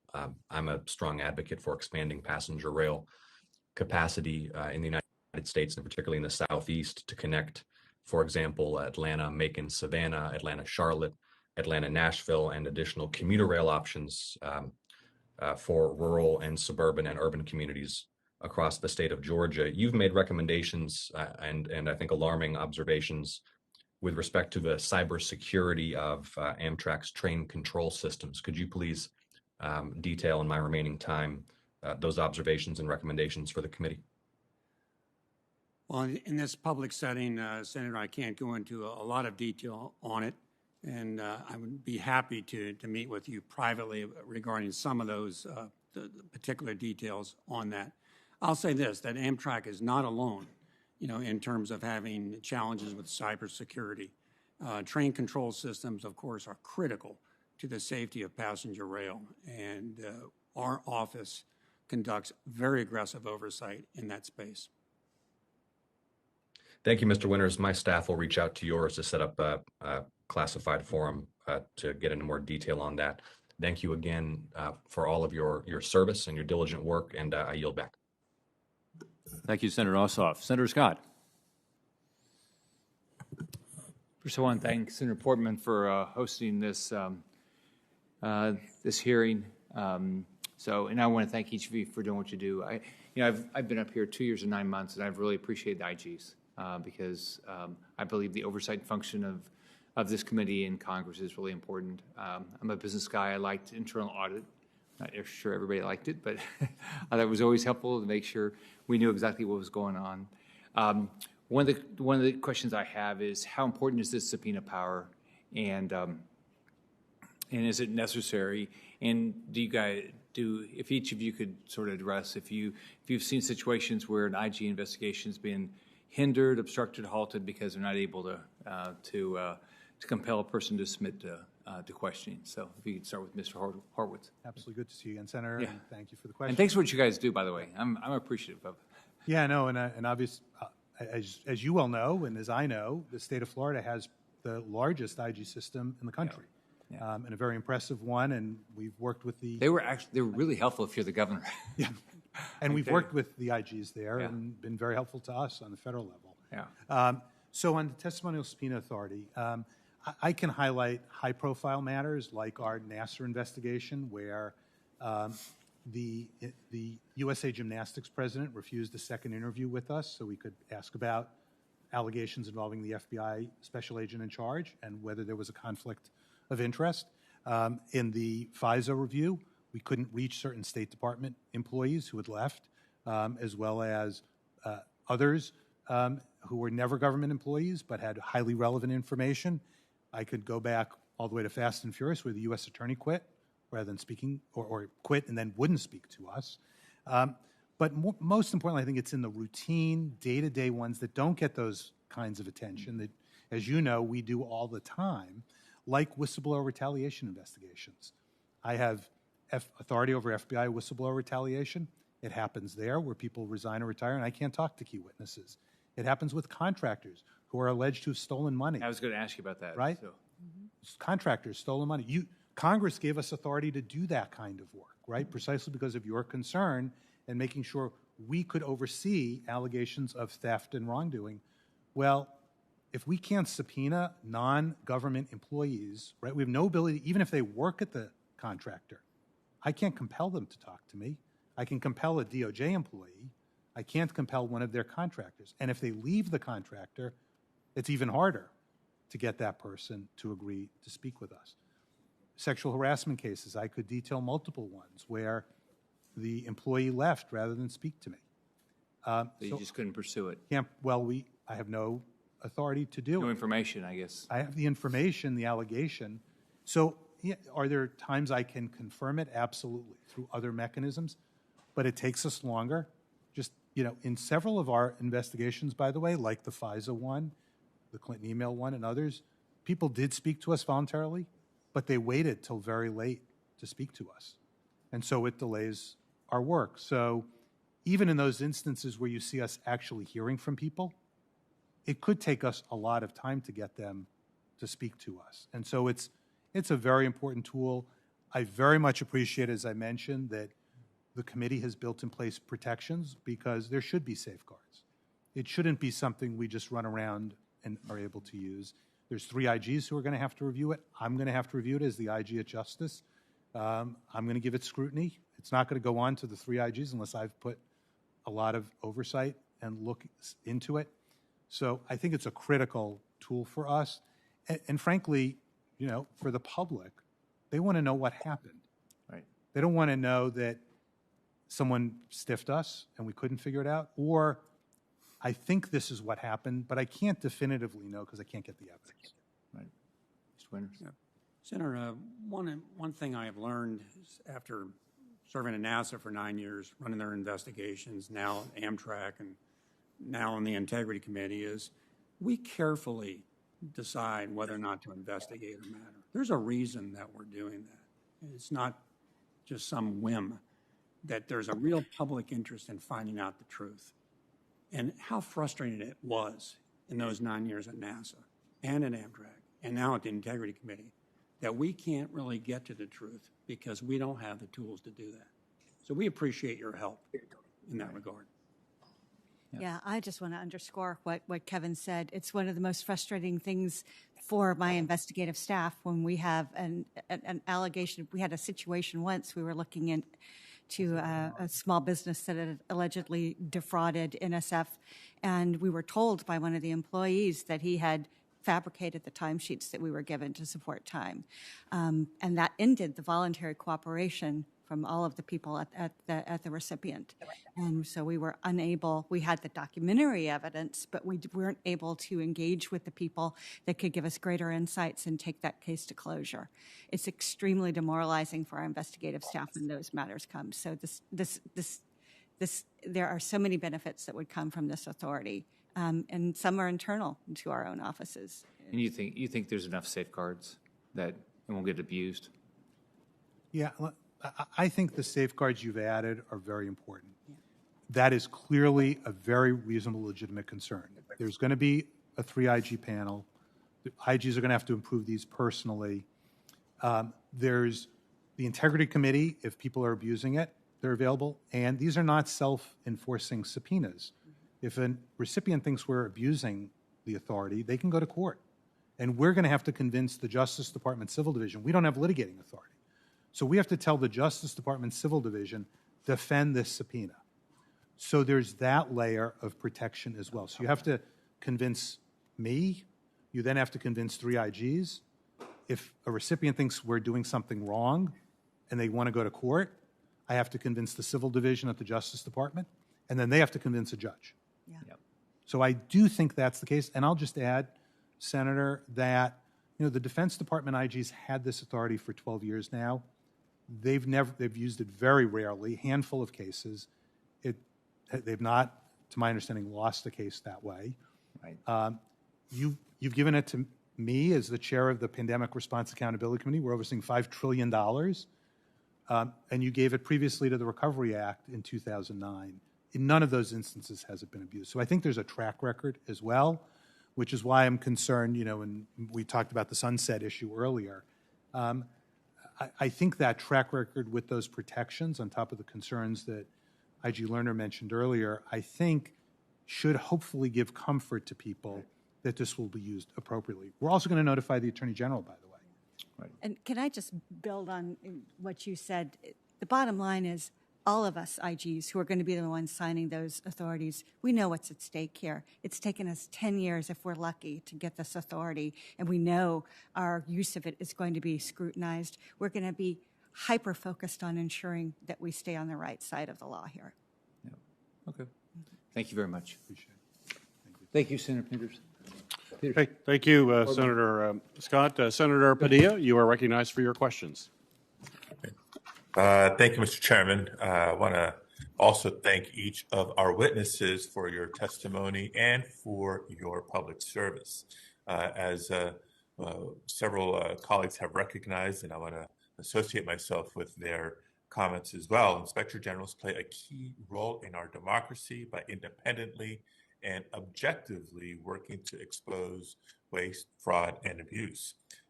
Again, also acknowledged earlier in the hearing, Congress did pass the Inspector General Act in the wake of the Watergate scandal as a means of ensuring integrity and accountability in the executive branch. And for over 40 years, Congress and the public have relied on the work of Inspectors General to speak truth to power. In recent years, those truths have included, for example, shedding light on the inhumane treatment of immigrants, including children, in federal detention centers and the shortcomings of our COVID pandemic response. However, administrations have exploited some gaps in law and undermined the efficacy of the Inspectors General, and I appreciate the chairman and ranking members calling attention to the issue. Now, as you know, this committee is considering legislation that grants Inspectors General the authority to subpoena witnesses for testimony. At present, most Inspectors General lack the authority to compel testimony from certain categories of individuals, including contractors and former federal employees. So my first question is for Mr. Horowitz. Mr. Horowitz, you highlighted that in numerous investigations, the lack of testimonial subpoena power hampered your work. You reference in particular the investigation you led regarding the former administration's family separation policy, which resulted in nearly 4,000 family separations. So using that as a great example, not in a good way, how would testimonial subpoena power have aided your investigation of the family separation policy? Thank you, Senator. And you're right, that is one of the reviews that we've done and investigations that we've done that warrant our ability to have this authority. I think it's fair for us as IGs, when we're looking at a policy implementation, to be able to speak to those who were responsible for the policy. In that particular case, the zero tolerance policy was announced by then Attorney General Sessions. We got broad cooperation from throughout the Justice Department, from employees at the department, and if I recall correctly, from some employees who were no longer at the department. But we couldn't get testimony from former Attorney General Sessions, who was obviously very central to that discussion. And our inability to do that meant that there were certain items, certain issues, certain discussions that he was a part of that we weren't able to get his recollection of events. There were few notes of some of those meetings, and so our inability to do it diminished from our ability to fully assess what had occurred. Appreciate you sharing that. And I know that on the flip side, there are folks who say, well, any subpoena power can also be abused. Mm-hmm. So the next question is for Ms. Lerner and for Mr. Winters. Do you think that the legislation we're considering has the adequate checks to ensure that the authority is not misused? I'll start. And certainly I think that requiring notification to the Attorney General and utilizing an IG panel. This is above and beyond what we ordinarily do. We're building on a very strong foundation that we have in place for our use of documentary subpoenas. We will, by adding these additional requirements of consultation with the Attorney General's office and the approval of a 3-person IG panel and stepped up reporting requirements, I think that the evidence will be there that will clearly incentivize everyone to use this properly. Not that I think that incentive is necessary. As I mentioned earlier, all of us as IGs recognize the stakes if we are granted this authority and are committed to exercising it wisely. But we appreciate your interest in common sense controls to help ensure it's not misused. Kevin? I agree that those controls are adequate. And I also add that the SIGI's Integrity Committee, which is designed by Congress, is another check on abusing that authority. Yeah. Great. I appreciate that. One more question in the time remaining, also for Ms. Lerner and Mr. Winters, but I will sort of tee up the question. Ensuring that government agencies maintain a strong cybersecurity posture has never been more important. I think we would all agree to that. Numerous breaches of government and critical infrastructure have inspired a significant push to ensure that our agencies have the resources and the information they need to effectively guard their systems. We also need to be sure that the agencies are complying with existing cybersecurity requirements. So the question again to both of you is, what role do inspectors general play in enhancing the cybersecurity of federal agencies, and how will the reforms that have been discussed today help strengthen that work? Most inspectors general are required by law to conduct the audits of the agency's information system securities under the Federal Information Security Modernization Act, or FISMA. So you have our independent eyes examining the agency's systems in accordance with criteria that is laid out by the NIST and, I believe, potentially Department of Homeland Security.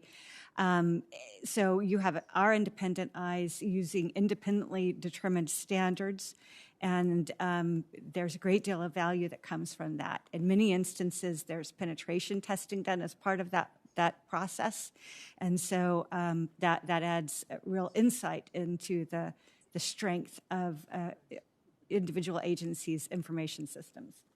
Kevin? I agree with Ms. Lerner's commentary on those tools. I'll also add that within SIGI, we have a separate committee called the Tech Committee that we share the best practices of oversight of critical infrastructure IT requirements. Thank you both for your responses, and thank you again for your work.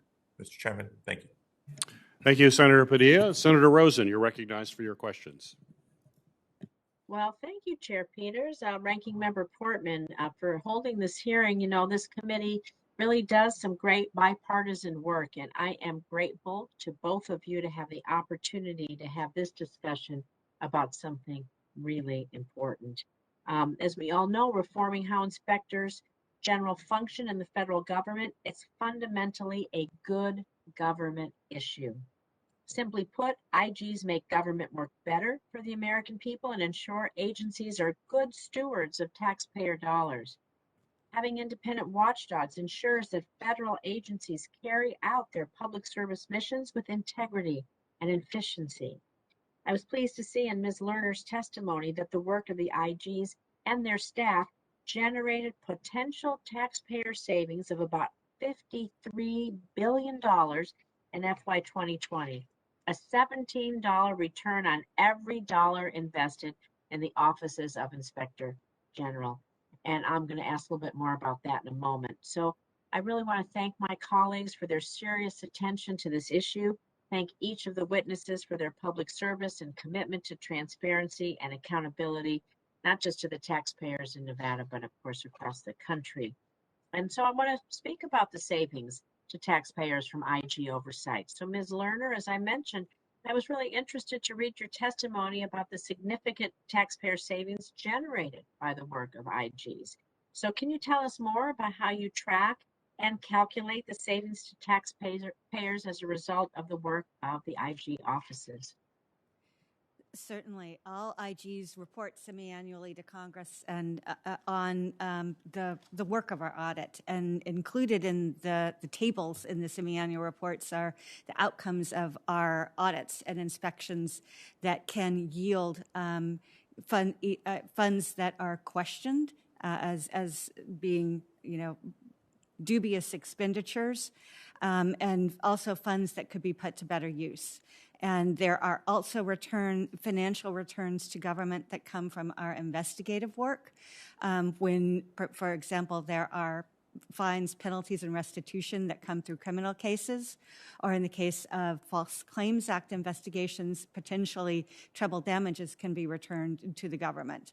The singles going to the agency and the rest going to the Treasury. So there are many ways that our work yields quantifiable financial returns to the government. Well, I can tell you that a lot of people that are watching today, and a lot of the questions we get is really, how are we spending people's money? And they're worried that we're wasting it. So maybe could you share with us some examples of wasteful spending or other inefficiencies that you've identified from a federal agency? And how do you think then Congress can help in preventing this?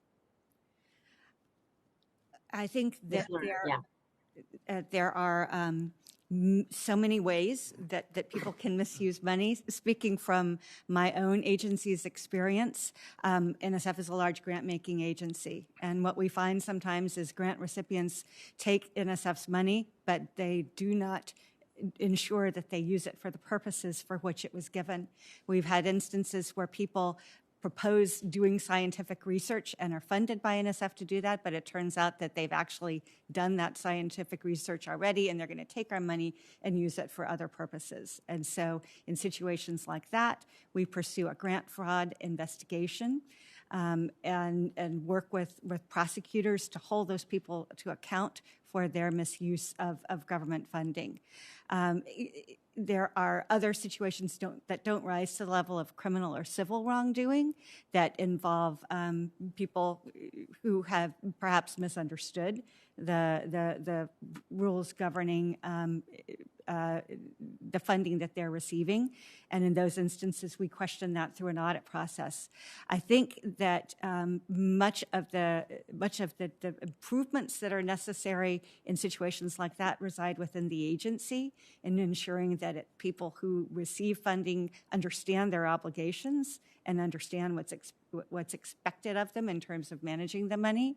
But I'd be happy to consult, to get back to you with more concrete ideas about whether there are mechanisms for Congress as well in that process. Thank you. I would look forward to that. And the other thing is, I know that you need a lot of help to do these investigations. So I want to talk about recruiting and retaining qualified IGs, because in my view, one of the most important services that the Council of the Inspectors General on Integrity and Efficiency, or CIGI, provides is ensuring that IGs and their staff, well, you're qualified to do your jobs. We've talked a lot today about the importance of IGs who are really making sure that they're truly independent from the president, from agency heads.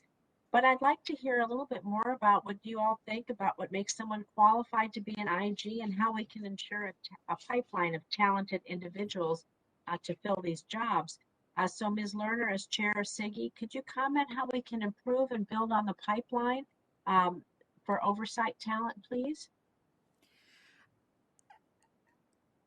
I think one of the best things that we can do is ensure that people who, who are my daughter's age, I have a daughter in college and one in law school, that they understand the opportunities that are available in the oversight community and see us as viable career paths. We have many people who are going to be aging out of leadership roles, and we've got to ensure that we've got a new generation coming forward that are willing to engage with us. So doing a better job on our part of getting the word out about our mission will help us there. We also in SIGI have a great IG candidate panel that supports both the president and agency heads in seeking to fill IG positions. They look at the experience. Obviously, in the statute, there are certain discipline-related types of expertise that IGs are supposed to have, but you also want to know that someone who's interested in being an IG understands how hard it can be to be independent, how difficult it can be to sit at the top of an organization and where you are part of, but at a distance from your own agency, and also committed to engaging with Congress. And you need to be responsive and respectful to both of those sides of your reporting obligations, but you need to maintain your own integrity in doing your work the way that it's appropriate within the IG Act. So we ask a lot of questions focused on that of people who are interested in being IGs as well. Thank you. And I see my time is up. So Mr. Horowitz and Mr. Winters, I'll submit the same question to you for the record. And hopefully we can build a good pipeline of qualified, caring people to do this very important job for the United States government. Thank you, Mr. Chair. Thank you, Senator Rosen. Ranking Member Portman, I know you had some closing questions. Thank you very much, Mr. Chairman. I won't take the full time. I just want to say that I think this has been a terrific hearing and an exchange of views, and it seems to me that of all the issues we've touched on, probably the one that has had the most potential controversy is the testimonial subpoenas. And I appreciate your initial response, Ms. Lerner, to my questions and to Chairman Peters' questions on that. I think it's important to lay out what the guardrails are, because we've talked a lot about guardrails without getting into detail, and I do think there's some safeguards here that Senator Peters and I have included in our bill that are quite effective, because I do think that it's an enormous responsibility that the IGs would be taking on to subpoena people after they leave. Number one, the Attorney General would review any subpoena going out and would be able, in that case, as I understand it, to provide information as to any potential conflicts with other investigations that might be ongoing. I think that's important. That information could be considered by this panel. It's a panel of IGs. 3 Senate-confirmed IGs would have to approve it. The SIGI chair is responsible for randomly selecting those 3 Senate-confirmed IGs to review it. Third, it would only be available for audits, evaluations, inspections, and investigations that the IG was undertaking, and so not some fishing expedition, and also would have to be reasonably related to that case. Fourth, SIGI was being asked to issue standards, which they have done before in other areas, and those standards, I think, would be consistent with standards we've laid out before, including that it be reasonably related. And fifth, there'd be a congressional reporting requirement. Now, these are semi-annual reports to Congress, so it's not a report prior to the issuance, but it is a report to Congress to let us know, how it's working and what's going on. And Ms. Lerner, you talked about that earlier as maybe a potential way for Congress to be able to understand without having a sunset put into the legislation itself. Finally, I would just say, and Mr. Horowitz, you mentioned this earlier this morning, that people would still have access to the courts with regard to these subpoenas. So anyway, Mr. Chairman, I appreciate you letting me do that. I think our bill is balanced. I think it's it's a good way to ensure the independence of IGs, but also ensure that these investigations can continue. Thank you. Thank you, Ranking Member Portman. I agree, and look forward to moving it forward. Senator, Senator, can I just comment briefly on that? Absolutely. That's okay. Because I just want to expand on one of the items you mentioned, which is AG review, and as the Justice Department IG, and I've now been IG under 5 different attorneys general. That has meaning, even though it's not a veto, for example.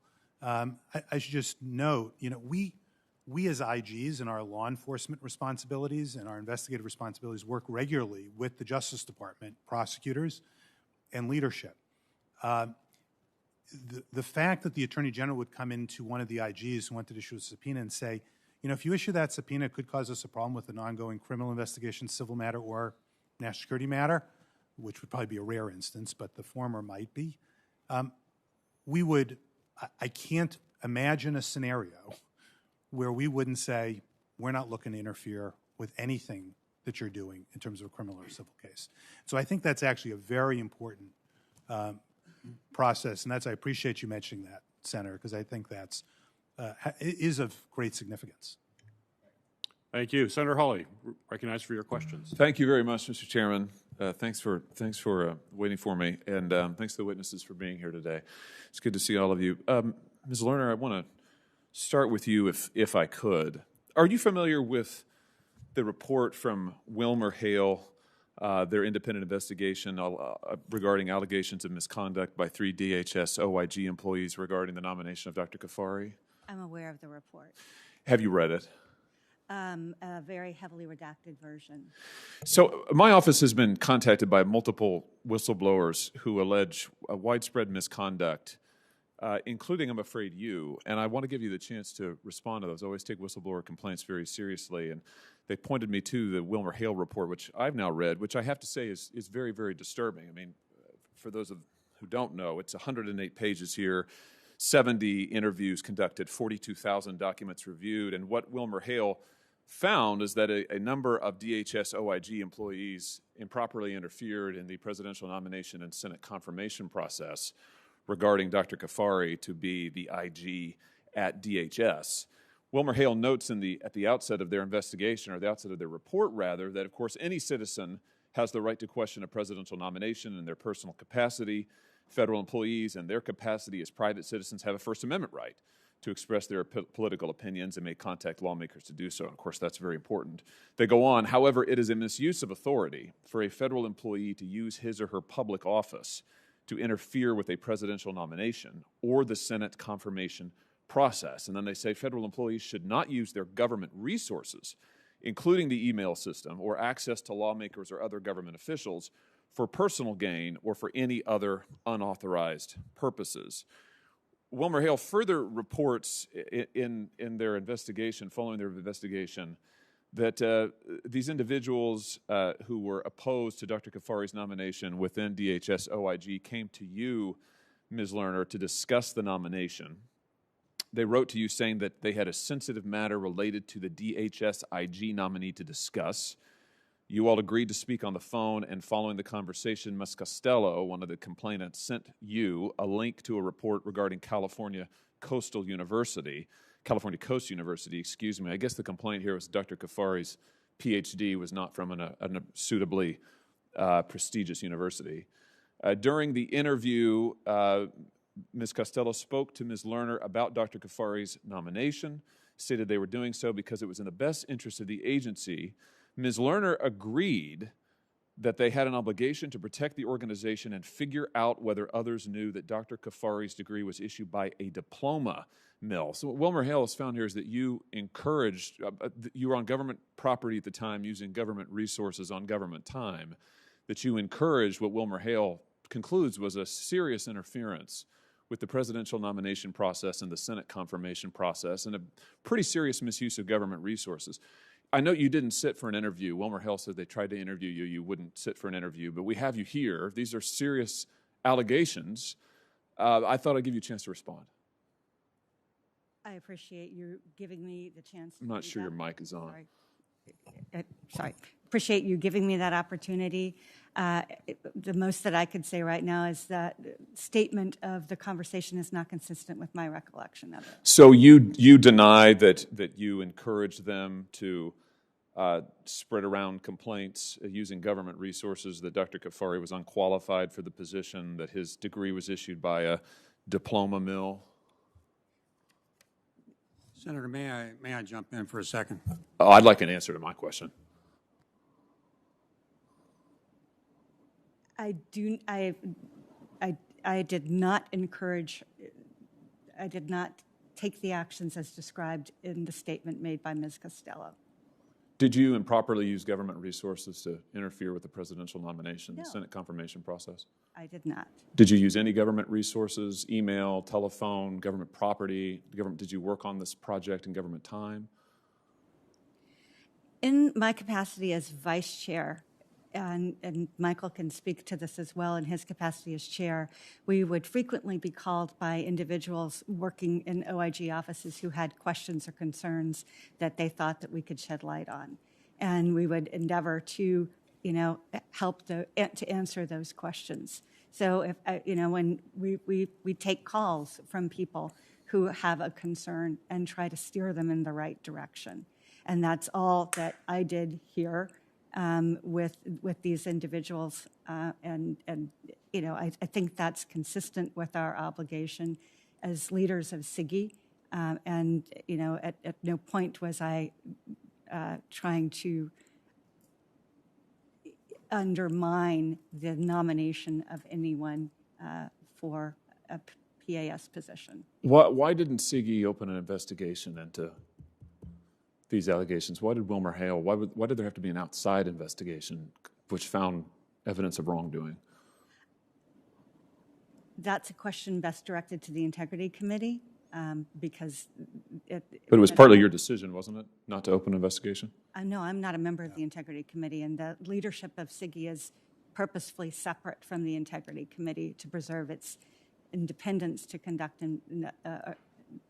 investigations of OIG folks. So when the report says that it's a misuse of authority for a federal employee to use his or her office to interfere with the nomination or confirmation process, and that federal employees should not use their government resources, including email systems or access to lawmakers or other government officials for any unauthorized purpose, you're saying definitively for the record under oath you did never do any of those things?